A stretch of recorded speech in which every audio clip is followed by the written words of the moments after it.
저는 오늘 말씀의 제목을 예수 보혈의 공로라고 정했어요. 따라하시기 바랍니다. 예수 보혈의 공로. 예수 보혈의 공로. 예, 오늘 아주 중요한 말씀입니다. 아주 중요한 말씀이에요.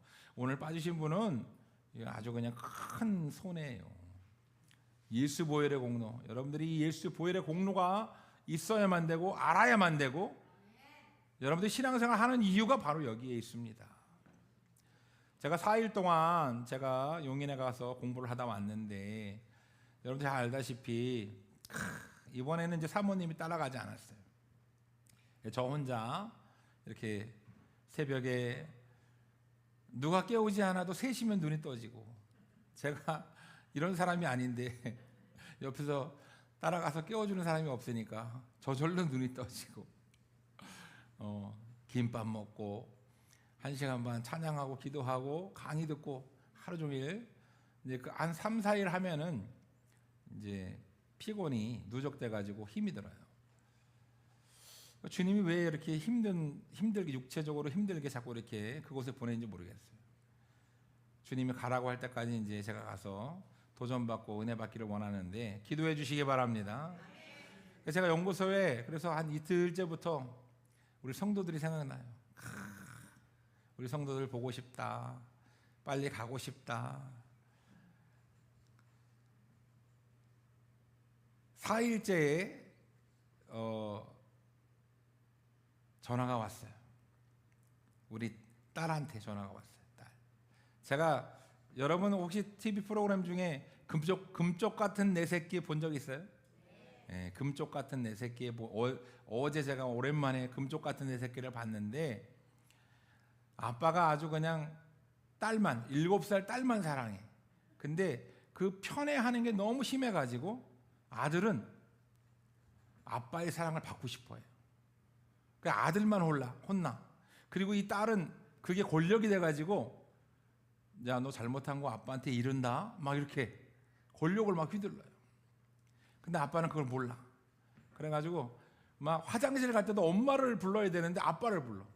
아빠랑 손 붙잡고 화장실에 가요.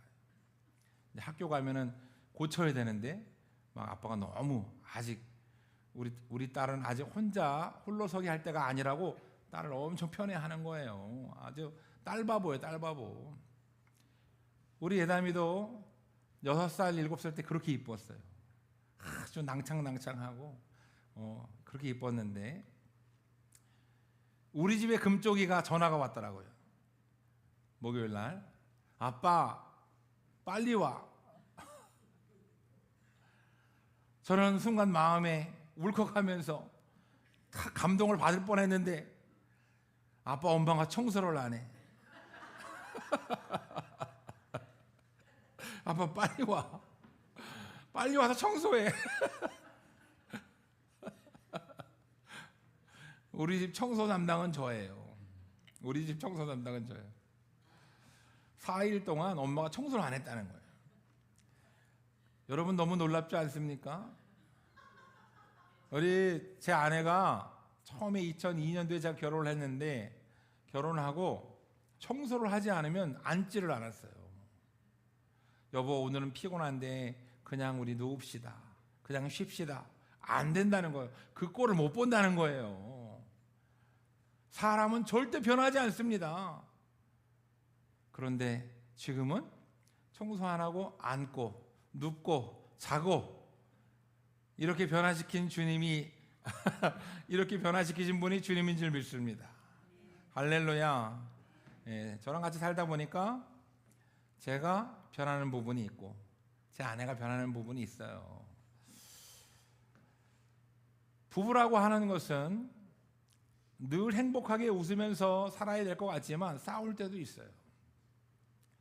이번에 이제 강의 들을 때 옆에 있던 목사님이 한재희 목사님이라는 실명을 얘기하지 말라 했는데 한땡땡 목사님을 제 옆에 이렇게 앉으셨어요. 근데 그 목사님은 앞이 보이지 않아요. 20대 때부터 앞이 보이지 않아가지고 한 지금 40년 가까이 앞을 보지 못합니다. 근데 이제 사모님이 항상 우리 공부하는 연구소에 이렇게 모시고 와요. 두 분이 꼭 이렇게 항상 팔짱을 끼고 목사님이 뒤에 이렇게 따라오고 사모님이 앞장서고 사모님이 아주 이쁘세요. 그래서 사모님이랑 제가 어떻게 결혼했느냐 물어봤어요. 그랬더니 정 목사님, 나는 사람의 외모를 보지 않고 믿음으로 결혼했어요. 그 맞는 말이잖아요, 그죠? 그래서 그럼 목사님, 그 사모님이랑 싸운 적은 없나요? 제가 물어봤어요. 그랬더니 우리는 피 터지게 싸웠어요. 피 터지게 싸우다가 지금은 싸우지 않는다고 얘기하는 거예요. 근데 싸우지 않는 이유가 뭐냐면은, 늘 싸우는 이유가 뭐냐면, 여보 나 힘들어 그러면 여보 힘들어 이렇게 해야 되는데, 나도 힘들어. 당신만 힘들어. 나도 힘들어. 여보 나 이게 지금 뭐 어디가 아파 그러면, 당신만 아파. 나도 아파. 나는 앞이 안 보여. 내가 얼마나 힘들겠어. 이게 그러니까 사모님이 뭐 신세 한탄하고 한마디 하면은 이 시각장애 목사님도 같이 맞대응을 하고 서로 힘들다고 하고 서로 짜증내고 서로 불평불만하니까 싸움이 안 될 수가 없는 거예요. 뭐 시각장애가 있다고 그렇습니까? 눈 멀쩡해 보여도 똑같죠. 예? 받아주면 되는데 받아주시는 분 있어요? 받아주시는 분? 남편뿐만이 아니고 누가 나한테 짜증을 내고 화를 내면 받아주시는 분 있어요? 그런데 어느 날 주님이 찾아오셔서 이 한 목사님에게 얘기한 거예요. 한 목사님이 막 기도를 하고 있었어요. 예수님 정말 너무하십니다. 내 인생을 요 모양 요 꼴로 만들어주신 분은 바로 예수님이에요. 내가 앞이 안 보여가지고 너무나 내가 한탄스럽습니다. 나를 앞을 못 보게 하신 예수님 너무 원망스러워요. 답답해요. 예수님한테 원망불평하고 예수님한테 도대체 나에게 어떻게 이러실 수 있냐, 나를 어떻게 사랑하는 자녀라고 하고 사랑하는 하나님의 백성이라고 하면서 나에게를 낭망시키고 좌절시키고 어떻게 이러실 수가 있냐고 막 한탄하고 원망하는 기도를 하는데, 주님이 찾아오셔서 우리 예수님이 뭐라고 얘기를 해야 되는 거예요? 원래 정신 똑바로 차려 이렇게 해야 되는데, 주님이 다 그냥 한 목사님 찾아오셔가지고 하시는 말씀이, 그래 제이야 내가 미안하다. 우리 주님이 미안하다 그러는 거예요. 우리 주님이 잘못한 게 뭐가 있어요? 그런데 우리 주님이 미안하다. 내가 너를 사랑한다. 내가 너를 아프게 해서 미안하다.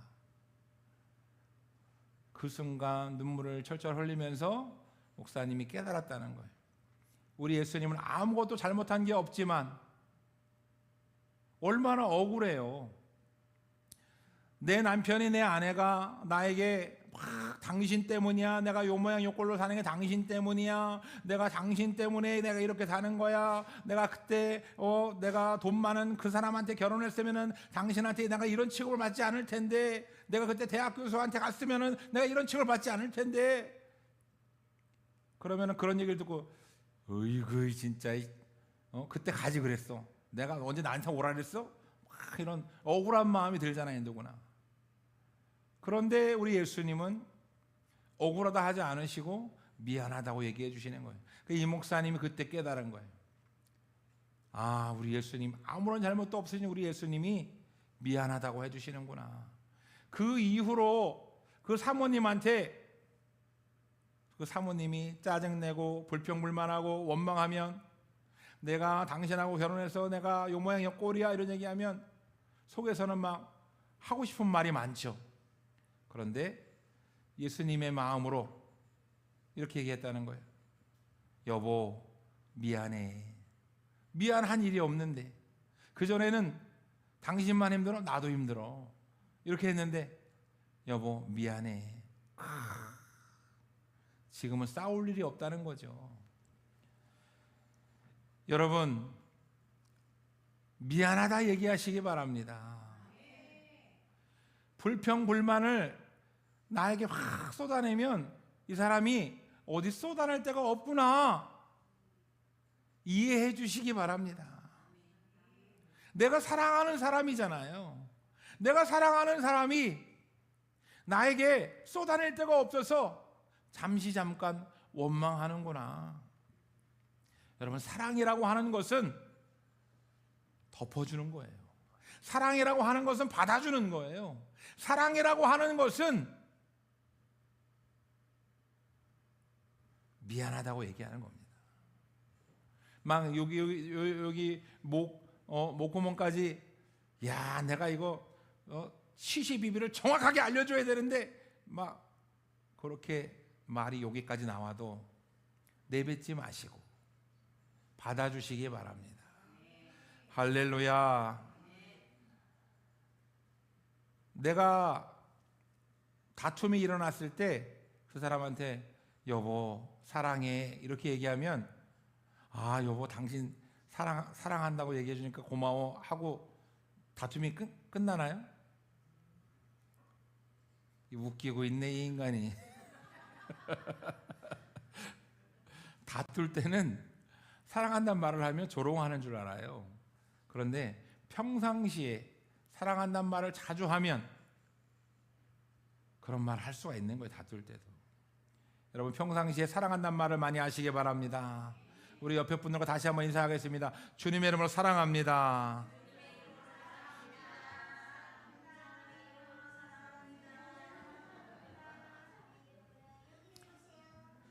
여러분 부부뿐만이 아니라 내가 이 얘기를 했을 때 나는 옳은 얘기만 해, 나는 진실만 얘기해, 나는 팩트만 얘기해, 그렇게 얘기하시는 분들 잘 들으셔야 돼요. 내가 이 얘기를 했을 때 상대방이 그거를 즐겁게 받아들인다고 생각하면 하셔도 돼요. 웃으면서 아 그래요? 아 그랬구나 하고 웃으면서 받아들인다고 생각하면 하셔도 돼요. 근데 상대방이 인상이 경직되고 기분 나쁠 것 같으면 하시면 안 되는 거예요. 왜 하면 안 되느냐? 얘기한다고 고쳐질 것 같으면은 맨날 얘기하는 거예요. 얘기한다고 고쳐지지 않아요. 깨달아야 되는데 그 깨닫게 하시는 분이 바로 우리 예수님입니다. 할렐루야. 오늘 예수님이 우리에게 보혈의 공로를 말씀하셔요. 오늘 본문 말씀에 아주 중요한 말씀이 나와 있어요. 이 얘기는 뭐냐면은 430년 동안 이스라엘 백성들이 종살이를 하고 출애굽하여서 나와야 돼요. 애굽은 오늘날 이집트입니다.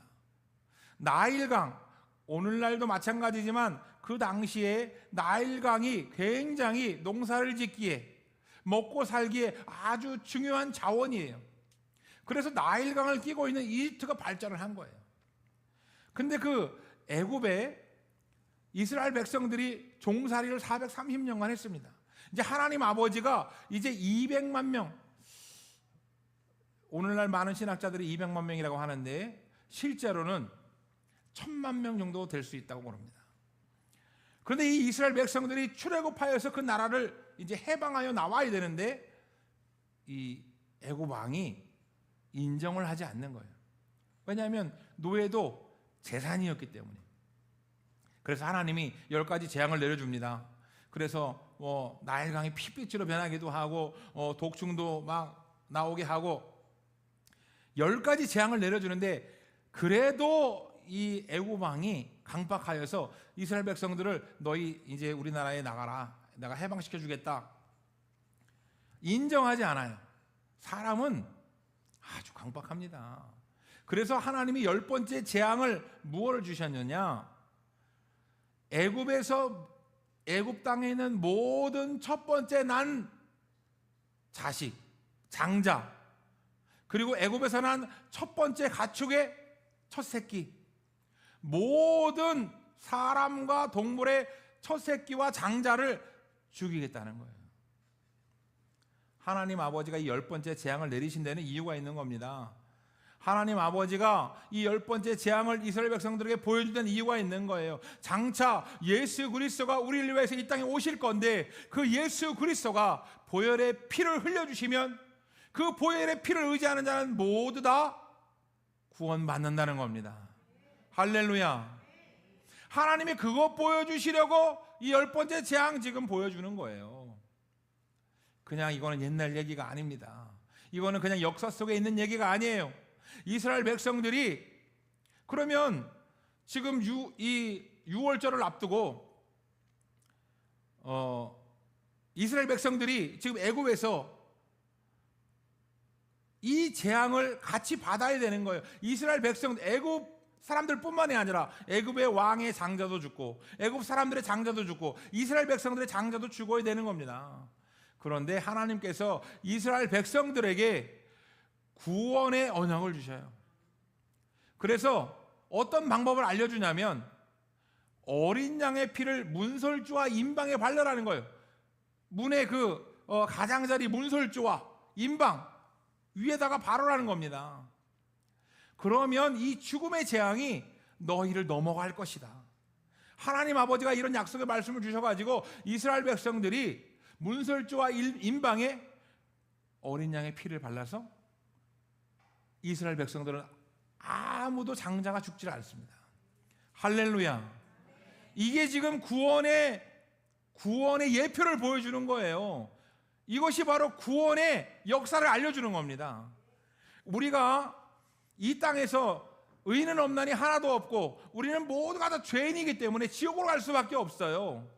다 죽을 수밖에 없고 다 지옥으로 갈 수밖에 없는 우리들을 구원하기 위해서 하늘 보좌를 버리고 예수 그리스도가 이 땅에 오신 거예요. 그 예수님이 안 죽으셔도 되는데 십자가에서 달려서 보혈의 피를 흘려주셨어요. 그 보혈의 피 때문에 우리가 구원을 받는 겁니다. 여러분, 구원이라고 하는 것은 그 어떤 종교에도 이토록 구체적으로 그리고 그 구원의 역사가 기록된 종교는 없습니다. 예수님이 오기 전에 어떻게 구원받았느냐? 우리가 죄사함을 받고 우리가 천국에 가려면 하나님의 말씀을 잘 지켜야 되는 줄 알았어요. 계명을 잘 지키고 율법을 잘 지키고 믿음이라고 하는 것은 하나님의 계명을 잘 지키는 것이 믿음인 줄 알았어요. 그런데 계명을 지킬 자가 아무도 없는 겁니다. 이 세상에는 육신의 몸으로는 여러분 내가 죄를 안 지으려고 노력하지만 여러분 내 생각에 탐심이 잠깐이라도 들어오면 그게 바로 죄예요.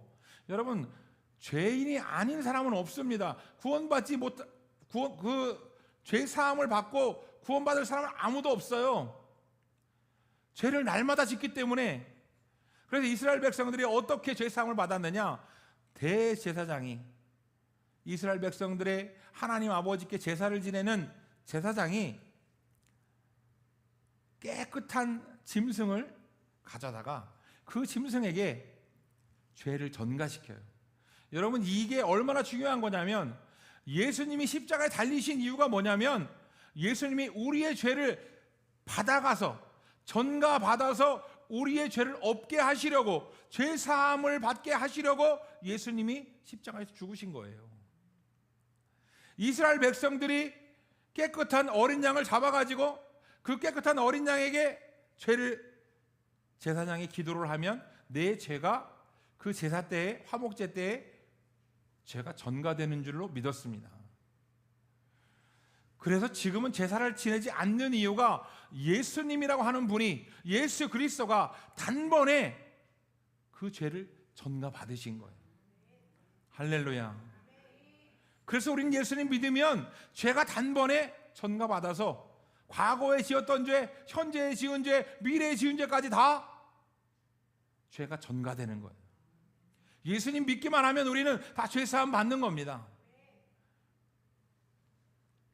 그래서 우리는 죄를 지으면 회개하고 그리고 예수 그리스도를 의지하면 예수 그리스도를 통하여서 감사하고 구원받는 거예요. 그런 원리로 우리가 구원을 받는데 예수님이 십자가에서 죽기 전에 먼저 이 유월절 사건을 하나님이 보여주십니다. 오늘 본문 말씀을 통해서 이스라엘 백성들이 출애굽 사건 때 이 10번째 재앙 문설주와 임방에 어린 양의 피를 발라가지고 깨끗한 어린 양의 피를 발라서 구원받은 이 절기를 지금도 지킵니다. 이게 바로 6월절이에요. 이 죽음의 재앙이 너희를 넘어갔다. 이게 바로 6월절입니다. 이 6월절이 왜 이스라엘 백성들에게 중요하냐? 그것은 지금 우리에게도 중요해요. 예수 그리스도의 피를 여러분들이 믿기만 하면 지옥으로 갈 수밖에 없는 우리의 그 재앙이 넘어간다는 거예요. 예수님 믿기만 하면 그 보혈의 공로로 말미암아 우리가 구원을 받는다고 하는 겁니다. 사랑하는 성도 여러분, 구원받는 원리를 잘 알아야 돼요. 구원받는다고 하는 것은 단순히 그냥 교회 나오면 되는 것이 아닙니다.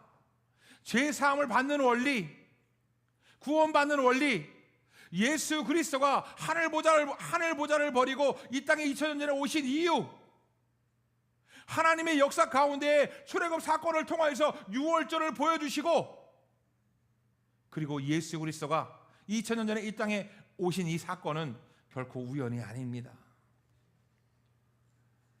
이제 여러분들은 이 6월절 사건을 정확하게 기억하셔야 돼요. 모든 장자와 모든 가축의 첫 새끼가 다 죽어야 되는 이 죽음의 재앙이 어린 양의 피로 말미암아 넘어갔다는 거예요. 오늘날 우리는 어린 양의 피를 바를 필요가 없습니다. 왜냐하면 예수 그리스도가 이미 우리를 위해서 보혈을 흘려주셨기 때문에. 여러분, 우리가 자꾸 우리의 공로로 구원받으려고 하는 죄성이 있어요. 사람은 나의 공로를 인정받고 싶어 합니다. 그래서 장수는 자기를 인정해주는 주인을 위해서 목숨을 바쳐요. 그래서 남자들은 인정받고 싶어 하고 존경받고 싶어 하고 여자들은 사랑받고 싶어 한다고 하는데, 여러분, 나의 공로를 내세우고 싶은 거예요. 신앙생활 할 때도 마찬가지입니다. 신앙생활 할 때도 내가 새벽마다 나는 한 번도 빠지지 않았어. 여러분, 제가 예수 그리스도의 보혈의 공로를 잘 모를 때는 어떻게 신앙생활 했냐면은 15년 동안 성가대 한 번도 빠지지 않았어요. 그게 내 자랑이었어요. 자부심이었어요. 10년 동안 찬양단 한 번도 빠지지 않았어요. 한 번도 지각하지 않았어요. 새벽 기도 드리고, 토요일날 학생부 지도교사하고, 주일날 주일학교 지도교사하고, 성가대하고, 찬양단하고, 토요일 새벽부터 밤 11시까지, 주일 새벽부터 밤 11시까지 교회에서 계속 봉사했습니다. 처음에는 내가 이것을 해가지고 나를 나타내야 되겠다, 내 공로를 내세워야 되겠다, 이렇게 생각하지 않았어요. 왜냐하면 너무 좋으니까, 봉사하는 게 너무 좋고 너무 기쁘고, 교회 가서 청소하는 게 다른 사람 나왔는지 안 나왔는지 보이지도 않아요. 너무 좋으니까 기쁨으로 봉사를 하고 찬양단을 하고 주일학교 교사를 했는데, 내가 믿음이 떨어지고 은혜가 떨어지니까 어느 날부터 기쁘지 않은 거예요. 그래서 청소할 때 왜 나만 나오지? 왜 다른 사람 안 나오지? 이렇게 이제 불평불만 하기 시작하고, 그리고 찬양단 하는 다른 형제 자매들을 정죄하기 시작하고. 여러분, 우리는 신앙생활 할 때에 남을 정죄하기 위해서, 비교하기 위해서 이 자리에 나오는 것이 아닙니다. 예수 그리스도의 그 사랑, 예수 그리스도의 그 보혈의 공로를 의지하여서 너무 감사해서 이 자리에 나오는 거예요. 할렐루야. 사랑하는 성도 여러분, 어떤 교회는 교회 한번 나오면, 노숙자들한테 교회 한번 나오면 이렇게 500원짜리 동전을 하나씩 줬대요. 그랬더니 노숙자들이 그 교회에 쫙 주일마다 나왔다는 거예요. 겉으로 보기에는 그게 전도의 방편이 될 수 있을지 모르겠어요. 겉으로 보기에는 사람들이 많이 와서 앉은 것으로 보일 수 있어요. 그 노숙자들이 한 교회에서 그런 일을 하니까 다른 교회에서도 또 우리도 준다 하니까 이 노숙자들이 1부 예배 가서 500원 받고, 저쪽 교회가 2부 예배 가서 500원 받고, 주일날 왔다 갔다 하는 그런 사건이 있었다 그래요. 교회에 돈 준다고 하면 나오시겠어요? 우리 교회에서 일주일에 예배만 드리면 5만 원 준다고 하면 사람들이 막 구름대처럼 몰려들까요? 그렇게 해서 교회 나오는 것이 무슨 의미가 있을까요? 그렇게 해서 신앙생활 하는 것이 무슨 의미가 있을까요? 여러분, 교회에 월급 준다고 나오는 사람 아무도 없습니다. 우리는 어떤 목적을 가지고 취미생활 하려고, 보험 많이 들게 하려고 어떤 목적을 가지고 나오는 게 아니에요. 우리는 예수님 때문에 이 자리에 나오는 겁니다.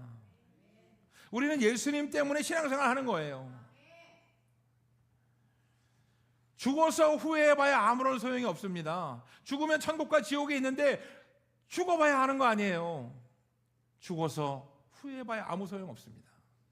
여러분 인생에 가장 중요한 게 무언가요? 여러분 인생에 가장 중요한 것이 예수님이 되기를 축원합니다. 할렐루야. 예수님이 나의 기준이 되고 예수님이 나의 관점이 되면 세상을 보는 눈이 바뀌는 거예요. 여러분에게 만약 하루밖에 살 날이 남지 않았다면 무엇을 하시겠습니까? 예배를 드리겠습니까? 아니면 실컷 맛있는 거 먹으러 다니겠습니까? 뭘 하실 건가요? 오늘 이 자리에 나와 있는 여러분들, 예수님을 만나시기를 바랍니다. 예수님은 여러분들을 위해서 하늘 보좌를 버리고 이 땅에 내려오셨어요. 완벽한 신성과 완벽한 인성을 가진 그분은 인간의 몸으로 내려오실 필요가 없는 분입니다. 허기를 달래고 고통을 받을 필요가 없는 분이에요. 자기가 전지전능한 신이기 때문에 마음에 안 들면 다 쓸어버리면 되는 분인데, 여러분과 나를 위해서 이 땅에 내려오셨고 고난을 받으셨고, 여러분과 나를 살리기 위해서 십자가에서 보혈을 흘려주셨다는 거예요. 도대체 왜? 제가 학생 때 예수님 도대체 왜 나랑 무슨 상관이 있길래 왜 죽으셨다는 거예요? 왜 십자가에 달리셨고 왜 가시면령을 쓰셨습니까? 왜? 부담스럽게. 예수님 나랑 무슨 상관인데요? 우리 엄마 아버지도 그렇게 안 했는데. 예수님 그래 이제 예수님이 나를 사랑한다고 자꾸 전도사님이 그러니까 제가 그랬어요. 어느 날 예수님 우리를 사랑하신다면서, 예? 이순신 장군은 예수님이 안 믿고 죽어가지고 지옥 가는데 그분도 좀 천국 보내주세요. 내가 막 그런 기도했어요. 예수 안 믿으면 지옥 간다라니까. 우리나라에 훌륭한 분들이 얼마나 많은데. 목사는 특별한 마음을 주시는 것 같아요. 나만 구원받으면 되는데 이순신 장군 어떻게 구원시켜 보려고. 이 세계, 이 세상에 85억 인구를 어떻게 다 구원시킬 수 있을까? 이런 걸 고민했던 사람이에요. 제가 그런 생각을 하는 게 아니라 하나님이 그런 마음을 주시는 거죠. 나만 잘 먹고 잘 살고 나만 구원받고 나만 천국 가면 되는데, 예수님이 나만 이뻐하고 나만 축복해 주면 되는데, 여러분 그렇게 지금 신앙생활 하시나요?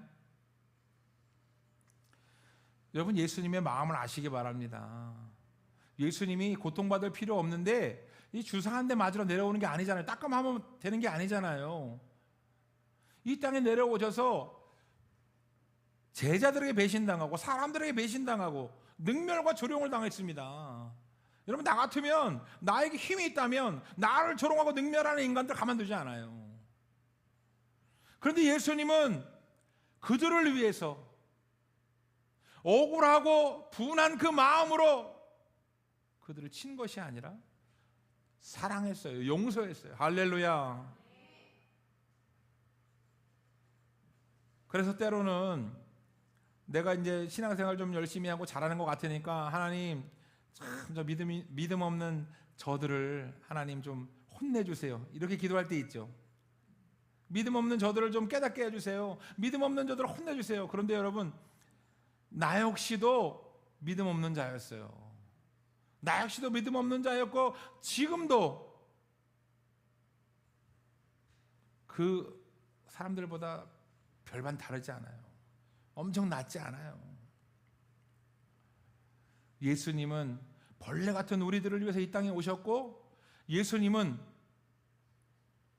여러분들 같으면 벌레 형상으로 내려올 수 있어요? 여러분이 그런 능력이 있다면 벌레의 모습으로 벌레들과 살 수 있어요? 예수님은 죄인들에게 내려오셨어요. 하나님 아버지가 유월절 사건, 오늘 본문 말씀 가운데 유월절 사건을 일으키시고 보여주신 데는 예수 그리스도의 구원의 역사를 보여주시는 거예요. 앞으로 예수 그리스도가 이 땅에 오실 건데, 이와 같이 유월절 어린 양의 이 사건처럼 예수 그리스도가 너희의 재앙을 넘어가게 할 것이다. 죄로 인하여서 지옥에 갈 수밖에 없는 우리들을 구원하여 주실 것이다. 할렐루야.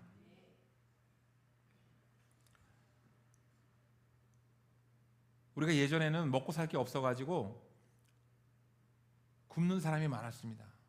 지금도 85억 인구 중에 20명은 굶는다 그래요. 수많은 사람들이 굶는데 2차 세계대전 때 먹을 게 없어가지고 빵 한 조각밖에 없는 그런 가정에 아버지가 그 아들에게 빵을 먹였어요. 그 어린 아들은 아빠는 왜 안 먹는지, 배부르다 그러고 왜 안 먹는지 몰랐어요. 결국에 아버지는 병들고 배고픔에 허덕이다가 죽었습니다. 여러분, 그 아이에게 빵은 빵이 아닙니다. 빵은 아버지의 생명이에요. 그 아이에게 빵은 나를 살린 빵입니다. 여러분, 우리가 성찬을 매주 하는 이유가 무엇인지 아세요? 성찬을 매주 하는 이유가 무엇냐면 예수님이 기억하라고 했어요. 이 빵은 빵이 아니라 내 살이요, 이 피는 포도주가 아니라 내 잔인데, 내 보혈인데, 너희가 이 살과 피를 먹고 나를 기념하라. 할렐루야. 그렇기 때문에 우리가 매주 성찬을 하는 거예요. 여러분, 나의 공로로는 구원받을 수가 없습니다. 내가 아무리 열심히 찬양단을 하고 성가대를 하고 주일학교 교사를 하고 학생부 교사를 하고 교회 청소를 하고 아무리 많은 봉사와 헌신을 해도, 교회에 아무리 건축헌금을 많이 하고 헌금을 많이 해도, 여러분, 나의 공로로는 구원받을 수가 없습니다. 여러분, 우리가 하는 이 모든 행위는 예수 그리스도가 나를 구원하신 데 대한 감사의 행위예요. 여러분, 예배를 왜 드리십니까? 구원받기 위해 드리는 게 아니에요. 예수님께 감사해서 예배 드리는 겁니다. 여러분, 헌금을 왜 드리십니까? 여러분, 구원받기 위해 헌금 드리는 게 아니에요. 예수님께 감사해서 헌금 드리는 거예요. 할렐루야. 어떤 분들은 교회에서 헌금을 다 목사가 쓰는 줄 알아요. 여러분, 우리 교회 헌금 제가 쓰는 거 아닙니다. 저는 오히려 메꿔 넣어요.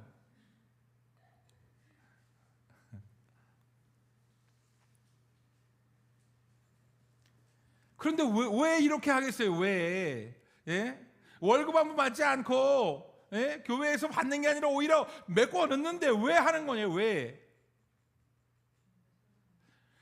한 영혼이 구원받을 수 있다면, 주님이 나에게 이런 사명을 주셨다면, 사람을 취하라는, 너희가 사람을 낚는 자가 되게 하겠다는 이 하나님의 말씀처럼 내가 주님의 도구가 될 수 있다면,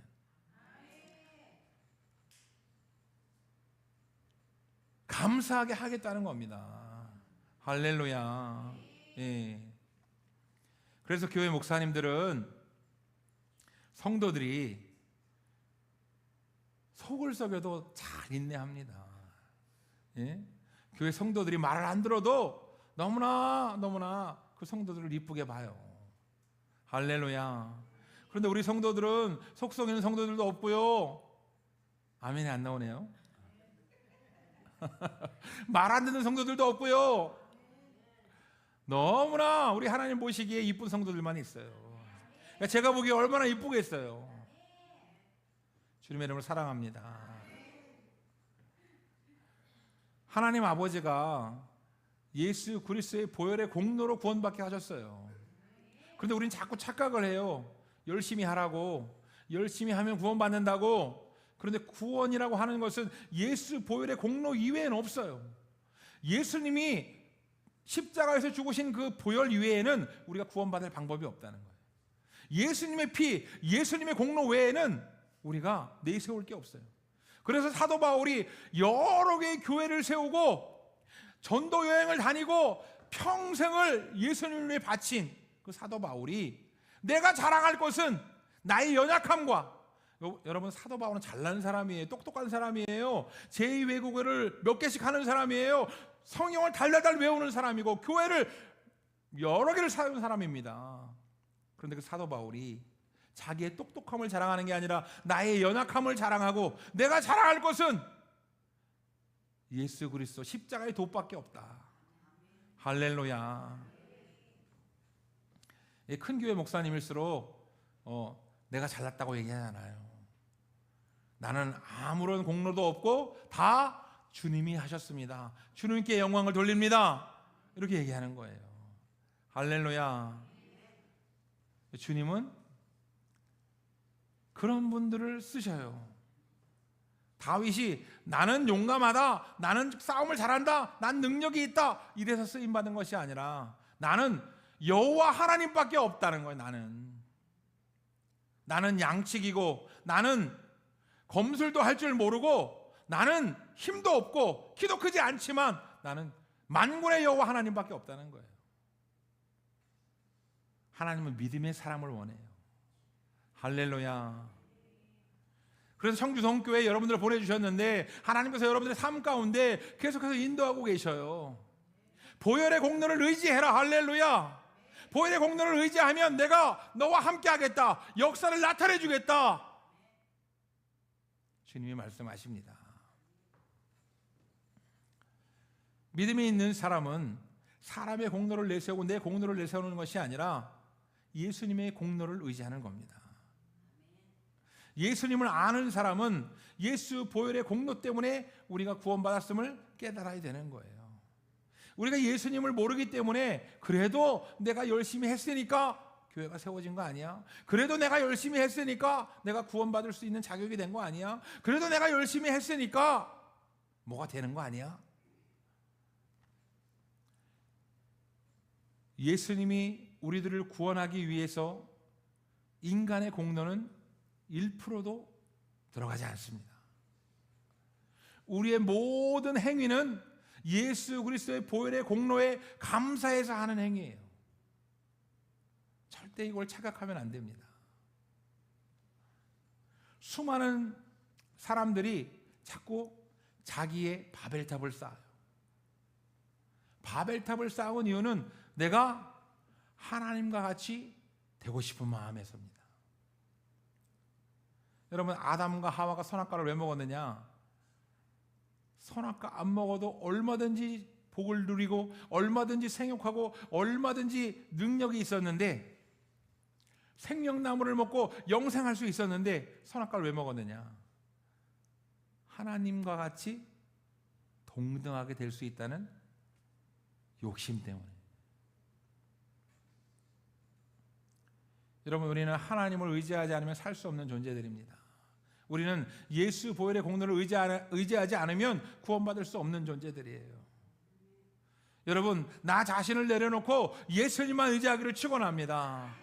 나 자신을 의지하지 않고 예수님을 의지하시기를 바랍니다.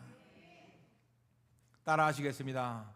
예수님을 모르면 나의 공로를 내세우고, 예수님을 알면 예수 보혈의 공로를 내세운다. 예수 보혈의 공로를 깨달으시기를 축원합니다. 예수 보혈의 공로만 의지하시기를 축원합니다. 할렐루야. 우리 시간 결단의 기도할 때, 하나님, 우리가 지금까지 내 공로를 내세우며 살았습니다.